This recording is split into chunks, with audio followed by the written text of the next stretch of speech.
When they overran the site, everyone got killed. They decided that they would spare me, although not initially. Initially, they were going to beat me to death, broke my nose, my cheekbone, my eye socket. Captivity was a roller coaster. They moved me 3 different times. I was thrown in vehicles. I was interrogated on camera that, blasted out to 127 countries. And again, without the training, it would have been really difficult to figure out how to navigate all that. But the training, gave me a foundation to work from. Several months ago, my phone started blowing up from friends of mine that lived in the state of Alabama, and they were all asking me the same question. They were saying, "Hey, Jeff, what can you tell me about Mike Durant?" And my answer was, I can tell you 20 years worth of experience with him as a warrior, as a pilot in the greatest aviation unit in history. I just don't know that much about him in his run for the U.S. Senate. Well, today, on this episode of Unbeatable, you get a chance to meet Mike Durant, the warrior, the helicopter pilot, but more than anything else, you get a chance to hear who this man is and what he stands for. And if you live in the state of Alabama, in just a couple of days, you get a chance to make a decision whether or not you want him to represent you at the U.S. Senate. I'm super excited to introduce you to an old friend of mine, Mike Durant. These stories of triumph over adversity will help you handle your toughest days in life. You're listening to Unbeatable with Jeff Struecker. Mike, I am so glad to be with you on this podcast. Been looking forward to this for some time, just to catch back up with you, man. Yeah, Jeff, it's great talking to you too. It's always good to see folks from any point in your career. And, obviously we've got a connection that's pretty significant. So great to be on. Yeah. And you're a busy man right now. So I just want to say right up front, thanks for taking some time out of your schedule right in the heart of the Senate race to do this episode with me. Well, it's an opportunity for me also because, the more people we can reach to get to know me, I think the better my chances are. So I appreciate you. Yeah. So for all of those listeners from around the world who don't get a chance to vote, text somebody that you know who lives in the state of Alabama and tell them about Mike Durant. Okay. So Mike, before we get to your decision to enter into the U.S. Senate race, let's talk a little bit about why you ended up in the Army, in a helicopter. And like you said a few moments ago, you and I have a little bit of water under the bridge, but you spent some time as one of the greatest aviators on the planet. And I'm just going to say that because I really mean it, serving with the Night Stalkers. So why did you end up in the Army and flying helicopters? Well, first let me say, nothing means more to me and the folks that are still flying for the 160th than to hear that from our customers, because, it's the only place I ever flew in the military where we called the people that we supported our customers. Mm-hmm. And to me, it says it all. It's the way we viewed, our role is to make you successful, and therefore we called you our customer. So just, very proud of that. But, back to the question, I went on a helicopter flight when I was young, when I was probably 14 years old. And, I was a blue collar kid. There wasn't a lot of opportunity in the town that I grew up in.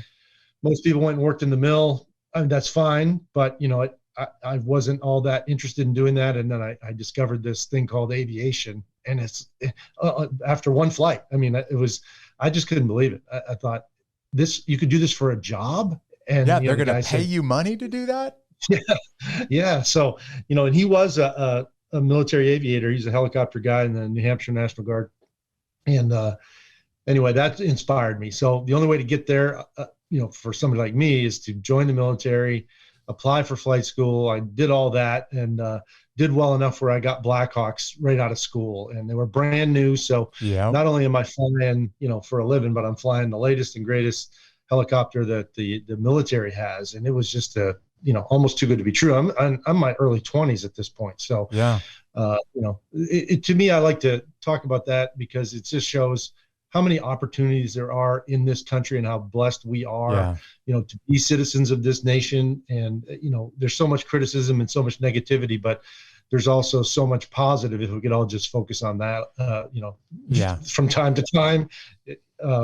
So then I found out about the 160th that you mentioned earlier after a tour in Korea. And that intrigued me, just like, flying helicopters did initially. And I applied and I got in the fall of 1988. And I'll tell you, it didn't disappoint. It lived up to everything I thought it was going to be. Wow. So you showed up to the 160th about the same time that I was arriving in the Ranger Regiment, which means you and I were back and forth in the same theaters of operation for a long time together. We're going to talk a little bit about the time that you and I spent in Somalia. But before we get there, there's listeners that are not that familiar with the U.S. military right now. So describe the 160th Special Operations Aviation Regiment for just a second. Kind of give them the unclassified version of what this unit is and the capabilities, will you? Yeah. So it really all started with the Iranian hostage crisis, which was in the late 70s. Folks certainly my age will remember it. Younger people might not. But the Iranians basically rioted. There's a siege against the U.S. embassy, and prisoners were taken. They were held for over 400 days. I don't remember the exact number. 444. And 444. That's the exact number. 444. And the U.S. military was kind of caught flat-footed because we really didn't have an on-the-shelf capability to go rescue these people, and eventually made an effort. It was catastrophic. These things are hard, but there was proof that we were not ready as a nation, and that was the birth of the unit. So the purpose of the unit was to be able to respond quickly to high-profile, very complex, often long-range operations involving helicopters in contested or hostile terrain. That's basically it. And the unit, since its birth, has basically been involved in every single notable operation involving helicopters. First in, last out, all the time. Yeah. And it was just awesome. Yeah. How long did you spend with the Night Stalkers, the 160th? So the wonderful thing about it is, in my where I sit in the rank structure, I'm basically a pilot. A warrant officer, but I always joked with people that there are people in the military who don't know what warrant officers are. So don't even try explaining that to civilians. Right. Essentially, you're a pilot for your whole career is the simplest way to think about it. And then we're not just pilots as warrant officers, but for me, I was. And because it takes so long to get people to a level where they can actually be contributing to the mission, we are allowed to stay as long as we want there. So I stayed from 86 to 2001. So I was there 15 years. And there are guys, I don't know the longest tenure, but it's probably easily 25 years. Yeah. Carl Meyer comes to mind. He didn't retire all that long ago, and he's from about that same time frame that you and I are. So, you're talking about people that have spent their whole careers in one place. Yeah. And for people that are hearing this for the first time, I want them to understand the Night Stalkers really are on the tip of the spear. So to be able to be that good in that unit for that long, it takes a pretty exceptional pilot. Your first combat experience, was it the invasion of Panama? Were you involved in Just Cause? Yes. And, I'd gone to Prime Chance, which was the Persian Gulf prior to that. And we call that a combat tour, but it really wasn't. Things had settled down by the time I got there, but definitely Just Cause. I was there for H-hour with the Ranger airborne drop at Rio Hato. Yeah. You weren't on that, were you? I was at Howard Air Force Base when that was going down. Yep. It was amazing because, it's the first time we used Apaches. It's the first time we used the stealth bomber, all at Rio Hato. Yeah. And it was the largest airborne drop since Vietnam. And I'm right there underneath it watching all this stuff go on. And it was kind of amazing. I was flying with Donovan Briley, who ends up being killed in Somalia. And, we were, again, still fairly junior guys. And we're on our way thinking it's going to get canceled. It's going to get canceled. Because, you're always I remember what it was like. Yep. Yeah. And then boom, the 2,000 pounder goes off and we're like, wow, we're not in Kansas anymore. Yeah. You may not know this, but I flew down to Panama early and I provided the theater level SOAR for the night of the invasion. So we staged out of Howard Air Force Base and provided SOAR, picked up the little bird that went down, picked up the guys that got shot up at the 2 airfields that the task force took down. So that was my real first combat experience too, is Panama and getting shot at on the back of some Black Hawks, 160th Black Hawks. while I was bouncing all over the country with you. And you were probably living in the same hangar I was there at Howard. Yeah. I remember you. So you go to Desert Storm next. And I want to tell you, I don't think I've said this to you in passing, but when I read your book, In the Company of Heroes, I almost fell out of my seat laughing when you described your experience hunting Scud missiles in Iraq and Kuwait in 1991, especially the conversation between you and your crew chief. So I went over there in 91 as well. I went over there with 1st Ranger Battalion and did this big operation on the border of Kuwait and Iraq. But describe your role in trying to find and blow up the Scud missiles before they launched them into Israel in 1991. Well, I actually want to rewind the clock just a touch. Okay. Because the mission for the unit initially was to rescue the hostages that were being held in Kuwait City. Yeah. I don't know if you remember that, but the embassy personnel were being held in the Hilton Hotel there. And we were going to start the war. I mean, basically, the initiation of Desert Storm was going to be that rescue attempt.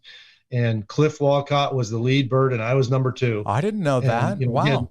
Yeah, and we circle back around, obviously, with Somalia. Yeah. And finally got canceled because the hostages got released. Yeah. But, I mean, it went right up until we're about to deploy.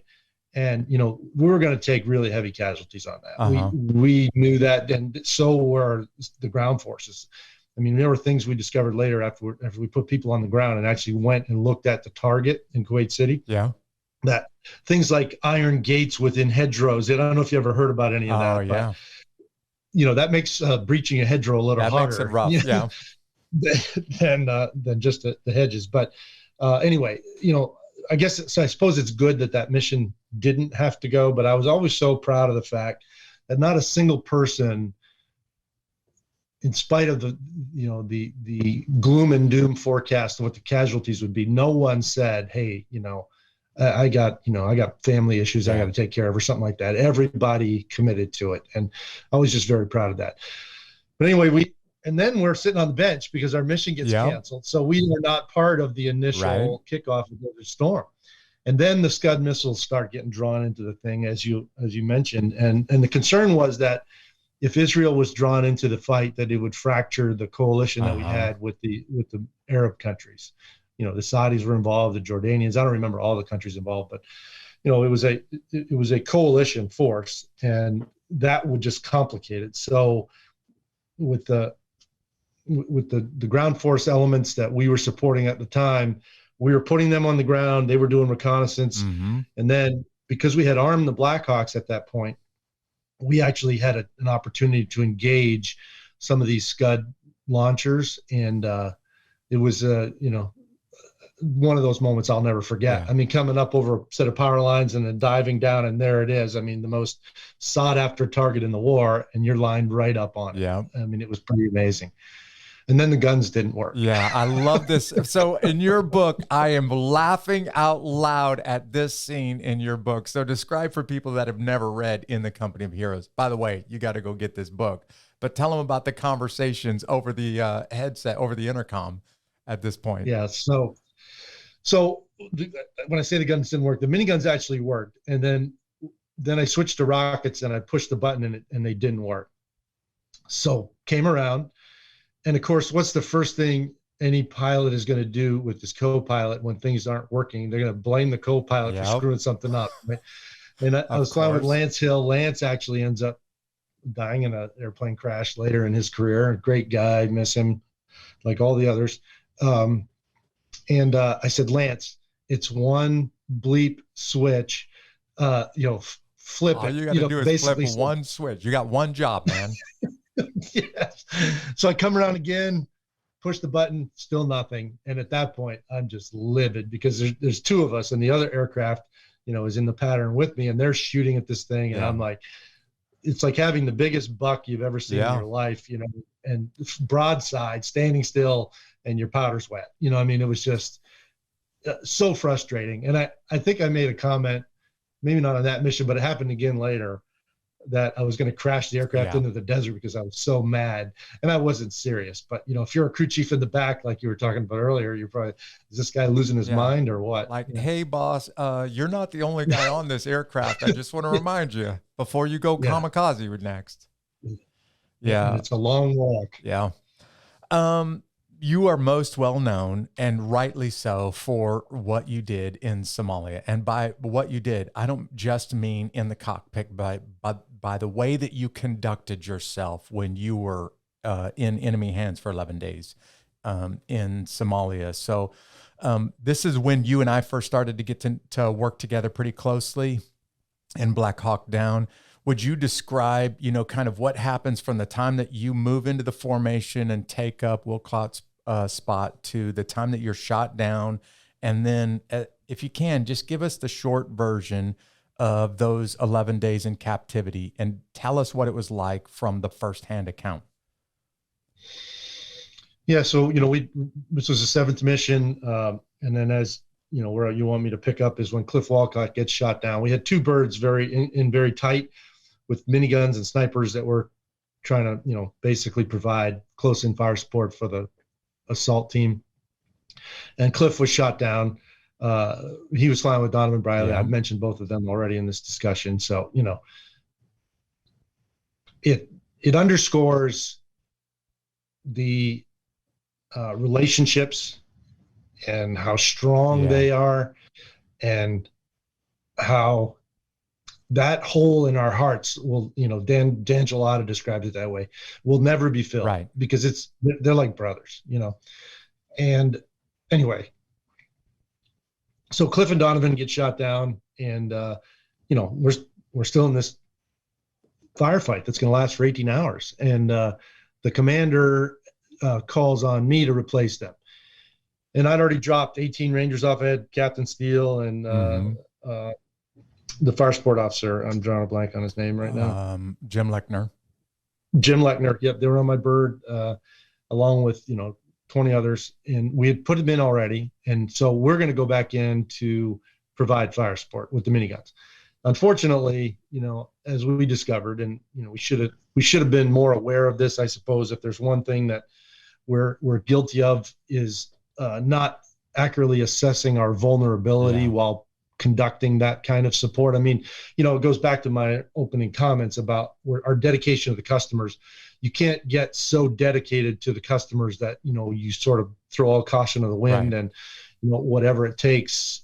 I mean, there's a fine line there. I guess it's very subjective, but if we had to do that mission over again, I'm pretty sure we would not utilize the Blackhawks like we did in tight like that, because we're so easy to hit. I mean, it's 54-foot long aircraft, and we're not going that fast because you can't shoot accurately if you're going 120 miles an hour. Yeah. Right. So, we're going probably 50 to 60 knots and in this kind of very low orbit around the target. And I mean, we went around 2 or 3 times and we got nailed with an RPG, and blew the tail rotor off, crashed, isolated, bad injuries for the whole crew. I had a broken back, broken leg, knocked unconscious. And then Randy Sugart and Gary Gordon, is a story that we can't tell often enough. Volunteer to be put in. They make their way to the crash site, get us all out of the bird. And then the 6 of us, probably just 4 of us, because the crew chiefs were hurt really bad. But Ray Frank, my co-pilot, myself, and then Randy and Gary, again, we're vastly outnumbered. We held them off for maybe 15 minutes and ran out of ammunition. I ran out twice, and then they overran the site. And when they overran the site, everyone got killed. They decided that they would spare me, although not initially. Initially, they were going to beat me to death. I mean, broke my nose, my cheekbone, my eye socket. And, I'd been to survival school. I had the misfortune of being the first school-trained survival school graduate to actually use what he learned in the real world. And I gave them high marks, and I did what they taught me to do. And it worked throughout captivity. Captivity was a roller coaster. They moved me 3 different times. I was thrown in vehicles. I was interrogated on in front of camera that blasted out to 127 countries. And again, without the training, it would have been really difficult to figure out how to navigate all that. But the training, gave me a foundation to work from. It didn't cover every scenario, but it gives you the basically that foundation to figure out what's the right thing to do. And I'm alive, and I did it without, compromising anything. So that's mission success from my perspective. Yeah. There's a couple of things we've talked about already. And then one thing I don't know that I've ever had a chance to say to you personally, Mike. One is that I was the guy leading the rescue effort to try to get to your crash site when our vehicles got shot to pieces. Already guys are killed around me, and I'm trying to lead a bunch of cooks and clerks out there and get in a big firefight. And I'm making my way back around the city when Gary and Randy go in on foot to you. And when I left Somalia, long after the battle was over with, one of my disappointments, I don't call it a regret, was never actually making it to the crash site before you guys were overrun. But one of the things I don't think I've ever had a chance to say to you personally is I watched your conduct on the news live in Somalia, like everybody else from our task force, from our units. And I was impressed, man. As a guy like you who went through survival training, I'm watching the way that you're conducting yourself, and man, you impressed. I have the greatest respect for you, not just as a pilot, not just as an American warrior, but as a guy who had the weight of your country on your shoulders during those 11 days. And this is my first chance to ever tell you how much I respected the way that you conducted yourself and returned with honor after those 11 days in captivity. Well, that means a lot. Like I said earlier, getting accolades from folks within our own community matters more than anything else. And, I just, you'll never know if I'd been in captivity for 7 years, what would have transpired. But right. I certainly at the time, and for the whole time I was in captivity, was absolutely committed to doing what I needed to do to uphold my honor and represent well. And I'm just glad I didn't have to test it beyond 11 days because, and you probably saw it in survival school. There's guys that are hard as nails. That'll break. It will take you to your breaking point. Yep. Yes. And this is the graduate level course. Yeah. I can assure you that. Yeah. Hey, well, I do this little segment. We talked about this right before the episode began. You have done, let's just be honest, you have a couple thousand hours more than I do in a helicopter, but you have been part of the greatest aviation force ever assembled in human history. I've had the privilege of being on the back of your aircraft, not yours personally, but in a lot of the Night Stalker aircraft for 23 years. And I got this little segment, Mike, that I call the high five. And what I want to do is just bounce back and forth with you for a few minutes, like doing a virtual high five all the way across state lines here. I'm in Georgia. You're in Alabama. But I want to talk about some of the craziest stuff you've ever done on the back of, or in a helicopter. I'll share one or two stories of some of the crazy stuff I had a chance to do with Night Stalkers. All of these stories come with the Night Stalkers because only the Night Stalkers are crazy enough to do some of these missions. But I'll tell you, when I was thinking about this and preparing for this episode, number one on my list has to be a training mission that we were doing in 29 Palms, California. And the helicopters came in. There were not enough helicopters for all of the Rangers. So when the customers started loading up the back of the aircraft and there wasn't enough room, there was only one or two of us left. And I thought, there's no way they're going to turn another turn. With the winds and the weather being what it is, one or two of us are going to get stuck in the desert. So I just jumped into the helicopter while it was lifting off without even being strapped in. And I literally had a buddy hanging on to my belt the whole way back to the whole way back to our training area. But they were flying low enough. I still remember this, that my feet hit the vegetation on the desert floor because I was hanging below the wheels. And my feet were hitting the vegetation. And I kept telling my buddy, don't let go. Whatever you do, just don't let go. Because I'm going to hit the ground at 90 knots if you do. That's probably number one on my list of, I don't know if you call it crazy or stupidest things I've ever done on the back of a helicopter. Well, we would have gone back to get you. Yes, of course you would have. Except for the weather was getting really ugly really fast. And this was one of those, we got to get out of there. We got to get them out now or else it's going to turn bad for a long time out here. I also remember lifting off when this helicopter lifted off, and it was in the middle of the night, and I'm just hanging literally by my belt loops as a buddy of mine is holding me. But it reminded me of the train up that we were doing in Fort Bliss, Texas, right before we got ready to launch to Somalia. I don't know if you remember this. Oh yeah, I was there. Yep. The little birds were flying a bunch of missions, just training missions in Fort Bliss, Texas. And I was on a little bird just flying to the target. And that little bird was flying across the farmer's cattle fields, lower than the cows. And he was moving so fast that the cows were barely able to get out of the way. I'm sitting on the pods of the little bird as we're flying, and I'm looking at the cows eyeball to eyeball as we're flying across the desert floor. And I was like, this guy is crazy. I know you got a story or two about this, what it was like being in the front of those aircraft. Well, the first thing that comes to mind is I have this set of stories. People know I got shot down in Somalia, but I always tell people that we did a lot of shooting. There was a lot of shooting. Oh yeah. And in training and when we had to do it.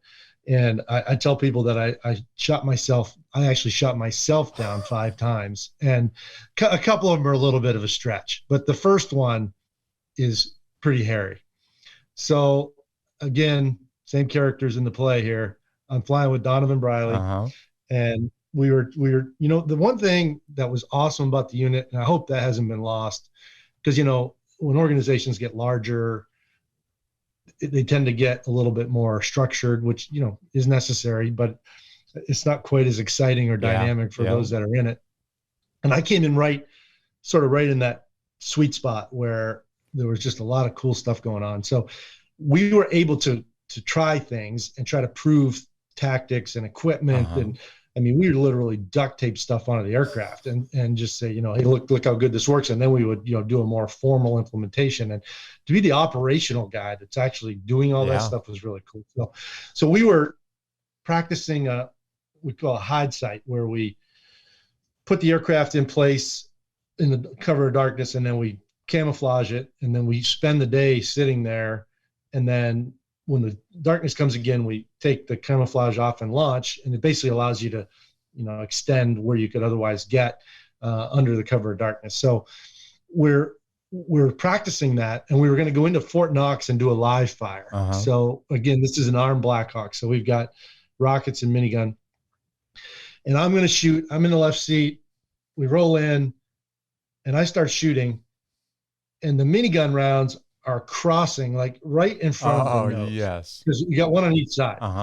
And I let off after just a couple of seconds. And back to my point earlier, you got to try to figure out who screwed this up. Yeah. So I said, that's the worst bore sight job I've ever seen.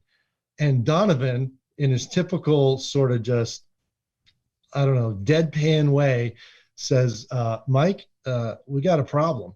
And he turns on his finger light, because we have these, infrared finger lights and lip lights and all sorts of stuff to be able to see in the blacked out cockpit.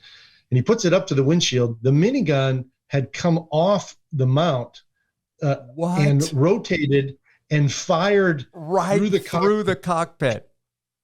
This is 2,000 rounds a minute of 7.62 coming through the cockpit. Incredible. It missed Donovan's knee by like 4 inches. All the instruments are shot out. The windshield shot out. And luckily, he wasn't flying. I was flying. Yeah. And we put it on the ground, and everybody was okay. We had to flush the shards of glass out of our face and our eyes.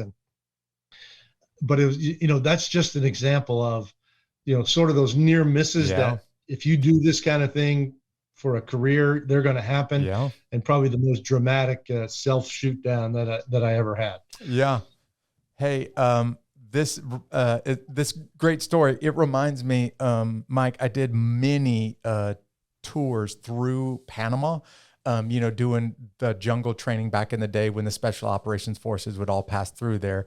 I can't, to this day, the most thrilling ride I've ever had on the back of a Black Hawk was in Panama when the Night Stalkers were taking us from one place to another, flying over the terrain. But I still remember flying that helicopter at like record speeds through the Chagres River basin and banking so hard in one turn, the rotors hit the water while we were still flying through the Chagres River, getting ready to pop up and put us in on a target. And I was thinking to myself, this guy is inches away from putting this aircraft into the river right now.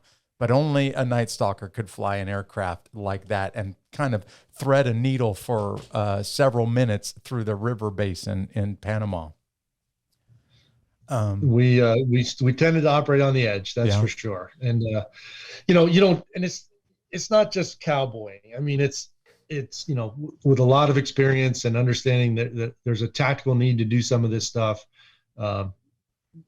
I don't want people to think we're just out there, putting lives at risk for no reason. Sure. I mean, there's a reason for it. Yeah. And I told some of my guys that were in my unit at the time that were new to the unit and new to the Night Stalkers that it is virtually impossible to see this aircraft moving at that speeds, that low, until it pops up and gets ready to put us in. Yeah, it's a pretty thrilling ride in the back. In fact, almost everybody around me was throwing up, but it basically makes you almost impossible to hit until you have to pop up and start putting the customers in.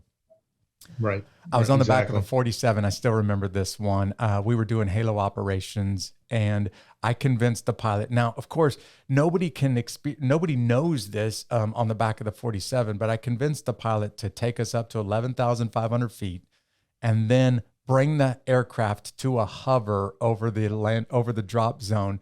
But no one in the back knew that the aircraft was going to hover. They kind of thought they were expecting a forward throw. And one of the funniest moments of my life was sending all of these free fall jumpers out of the back of a helicopter that's hovering, and they start swimming through the air like they just fell off of the sky or the diving board, trying to wait to the body hit terminal velocity. And their eyes were as big as saucers because they had this feeling like they just left the diving board, waiting for the water, waiting to hit the water. It was so much fun. But without a doubt. Yeah, because you had the rotor wash in that case. That's right. Normally get. Yeah. Without a doubt, one of my most memorable moments is I was on a support by fire position as a machine gun squad leader, and we were calling the aircraft in, and they were coming in hot over our heads with a lot of ammo, really low. And one of them just kind of hovered and was hammering a target right in front of us with the miniguns. But you already know, he's right on top of our head. And as you just described, 2,000 rounds of hot brass raining down the back of my neck for what felt like several minutes while he's hammering away at this target. And I can't get away from it. So I'm just getting covered in this blazing hot brass casings as he's just deluging us with brass or with round casings when he's over our head. Some of those moments I'll never forget for the rest of my life, man. Yep. That's awesome capability. And, we didn't mention the Little Bird guys too much so far. You did riding on board, but in terms of an aircraft that is as maneuverable as any and can get into tight spaces that none other can get into, those guys were, I'm not going to say they were better than us, but they were pretty darn good. Yeah, because no pilot's going to say that out loud, right? Never. Yeah. Well, for people, and I just we'll move on after this, but I just want people to hear that are listening to this around the country, around the world, that don't really understand the U.S. military's capabilities. One of the things that sets the U.S. military apart, literally from every other force in the world, are the Night Stalkers, who they are and what they can do. I have said this for 30 years. No one on the planet can do with a helicopter, no matter what helicopter system it is. No one can do what the Night Stalkers can do. And as a guy who's been on your aircraft, the aircraft of Night Stalkers for a long time, man, I just want to say thanks for the incredible flying that you gave the customers in the back. Well, like I said, you guys are the reason we exist. So nothing matters more than to get that kind of feedback, and we appreciate it. Mike, after Somalia, well, I want to just recognize one of the reasons why you were able to survive those days of captivity is, of course, efforts by the International Red Cross. But I also want to recognize Farimbi. So can you just mention very briefly his role in helping keep you alive? Yeah, so Farimbi was, I called him the head guard. He was assigned by Adid. Adid was the number one guy that we were after. We were after 50 people. Adid was the head of the Haber-Getter clan, and he was the number one guy. Farimbi, I don't know where he fell in the structure. I'm not sure. You know what? I don't think I ever even went back to see if he was on the list of 50. He may have been, but anyway, he was charged with protecting me, and initially he was very hostile, as one might expect. I mean, this thing was an 18-hour firefight where people are dying on both sides, so it's going to be hostile. But over time, and I think some of it was what I learned in school. Some of it is just who I am.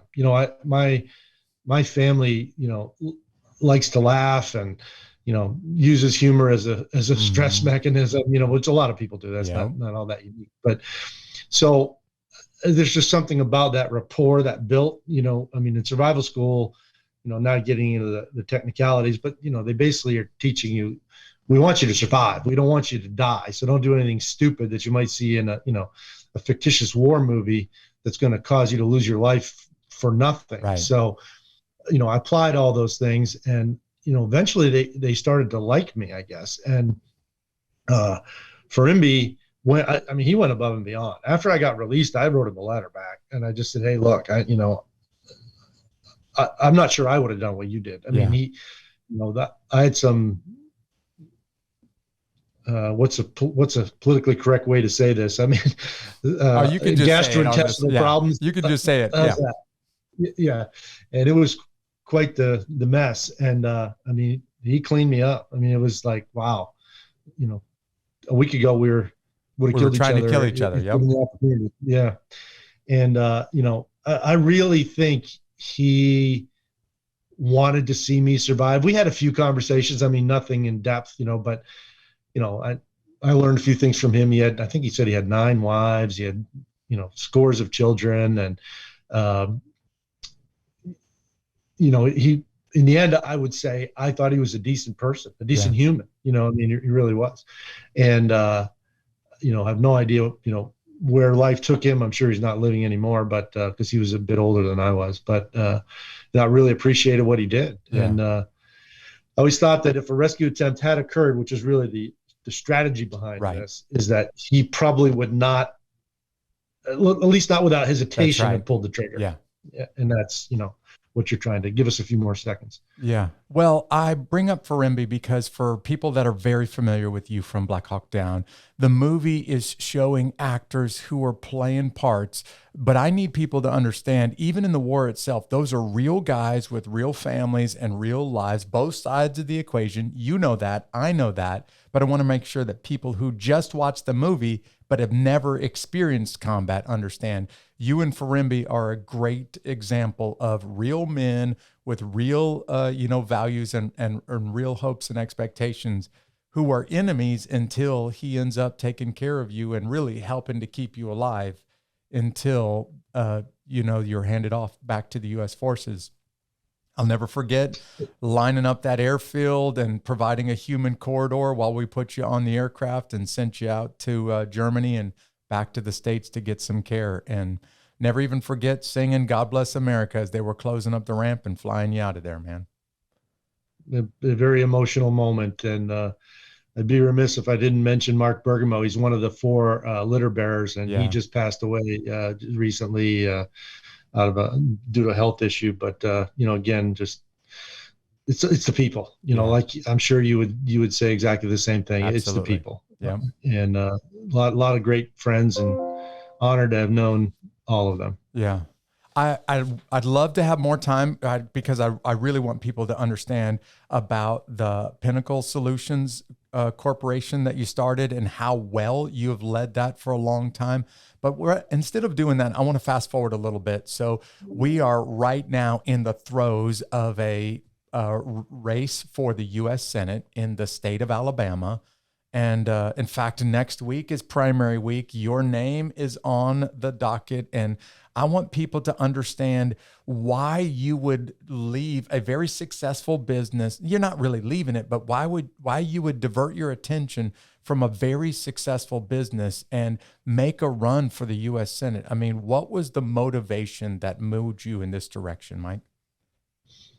Well, I was gonna leave Pinnacle anyway. I'd always said when my youngest was graduating high school, which his graduation ceremony is the same night as the primary, by the way. Wow, so, look at that! Yeah, I guess that's efficient. Big night for the Durant family. Yeah, yeah, but I would say the turning point was Afghanistan. I didn't serve in Afghanistan, but my company had some people there, and I just couldn't believe what our political leadership allowed to occur in Afghanistan after 20 years of effort. And I just sort of had a little bit of I'd call it as close to I would get to a run-in with somebody last week about Afghanistan. And, people who don't really understand feel like it was a military failure. Yeah. And I said to him, what exactly did our military fail to do? I mean, the Taliban needed to be pushed to the nether regions, and we did it. Osama bin Laden needed to be held accountable, and we did it. We needed to provide security for the Afghan people, and we did it. We needed to begin training them to get their economy and infrastructure back underway, and we did it. And it was all in progress, and it all got thrown away. Yeah. And, people get upset about the equipment. I'm not going to say I don't care about the equipment, but that's not what people should be upset about. People should be upset about the thousands of Americans who died there for that mission that was simply thrown away. I mean, it was a 9/11 moment for me. I mean, It really was. I mean, I just can't believe it. And then, as a business owner, the vaccine mandates and how that all got mismanaged. At one point I thought I was going to lose 10% of my workforce. It just, wow. Somebody with real world experience has got to get up there and try to be a voice of reason, because that's what's missing. You got people who have been their whole lives in politics and not been in the military or not run a business. And I've done both. And I want to bring that experience to represent the state of Alabama. Yeah. I have had, Mike, dozens, scores of people who are friends of mine who live in the state of Alabama who have all asked me questions about you. And I'm like, I can tell you right now about the quality of the man that he is. I can tell you about the kind of warrior that he is. If you're asking me very specific questions about his platform, I don't know, because I don't live in Alabama, but I can tell you about the warrior and the integrity that he has and the quality of the man that he is. And one of the reasons we're doing this episode today, May 19th, is because next week, a whole lot of people from the state of Alabama are going to go to the polls, and they're going to decide whether or not I want Mike Durant to represent me in the U.S. Senate. And I just want to give you, I'm going to put the ball on the tee here and let you just hit it. I want you to tell them what it is that you stand for when you represent them in the U.S. Senate. Well, I'm absolutely a conservative. And, it always amazed me. There are people who are not conservatives who serve in the military, but to me, the culture is one that is much better suited for someone who is a conservative. I mean, sure. There were times when people told me that they were Democrats, and it just sort of shocked me, because to me, everything about the units that I was in screamed the opposite. So, I don't get it, but I'm a lifelong conservative, and, obviously, pro Second Amendment, pro life. Mm-hmm. I mean, my wife and I have raised 6 children. We have 4 grandchildren. That's another thing I can't understand. I cannot understand how people think it is okay to kill an unborn child. I cannot get my head around that. And under the guise of, it's their body. Well, it's not their body. It's a living child, living is not the right word, but it's an unborn child. And, again, those are some very significant issues for, I think, all Americans, but particularly here in Alabama. But in terms of my big 3, we got to build the wall. And there's many reasons that we have to do that. For the first time last year, we had over 100,000 overdose deaths in this country. And a lot of that is fentanyl, and a lot of that is coming through the border. We've got criminals, terrorists. I mean, there's no accountability. It's wide open. And it costs taxpayers, now this is nationwide, over $100 billion a year. With a B, for these illegal not efforts. an M, 100 billion with a B. And that's because, some of them are getting benefits. They're not paying taxes in most cases, and we shoulder that burden. So, those are just, some of the major reasons why the wall is so important. And, it isn't about stopping immigration. The country was built on immigration. Right, absolutely. It's stopping illegal immigration, right? Second thing is stopping things like the COVID mandate from occurring, because I, as a business owner, understand the impact of that. I understand that I can't just go to the unemployment office and replace a critical resource I have supporting the U.S. government. As you know, the key descriptor, or the key thing we're shooting for in the military is readiness. And, defense contractors are critical in sustaining that.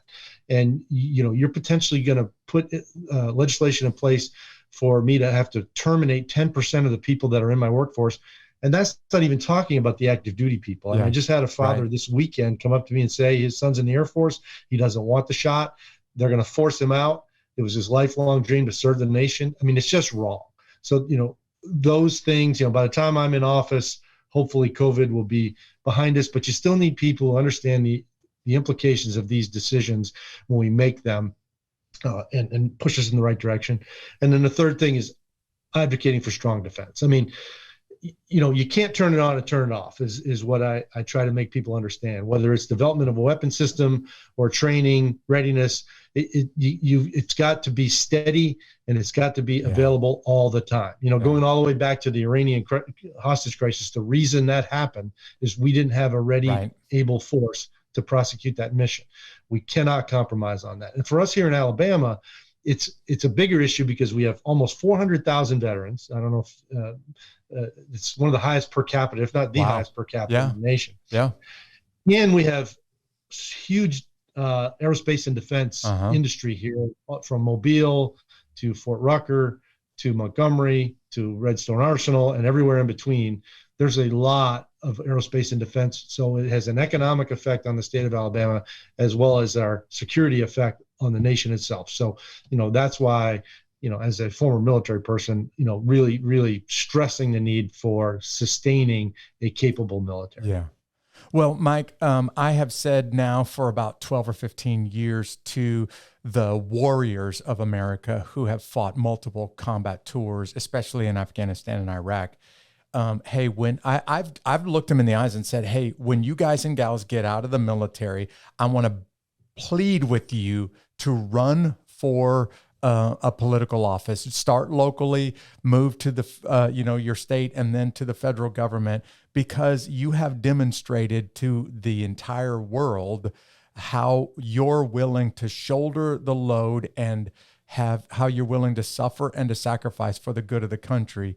Whereas a lot of leaders at the local, state, and especially at the national level have yet to give anything. They've just been taking some of those public servants for a long time. And Mike, there's no question you're a guy who has demonstrated for decades your commitment to the country long before you decided to put your bid in for the race, or for the U.S. Senate.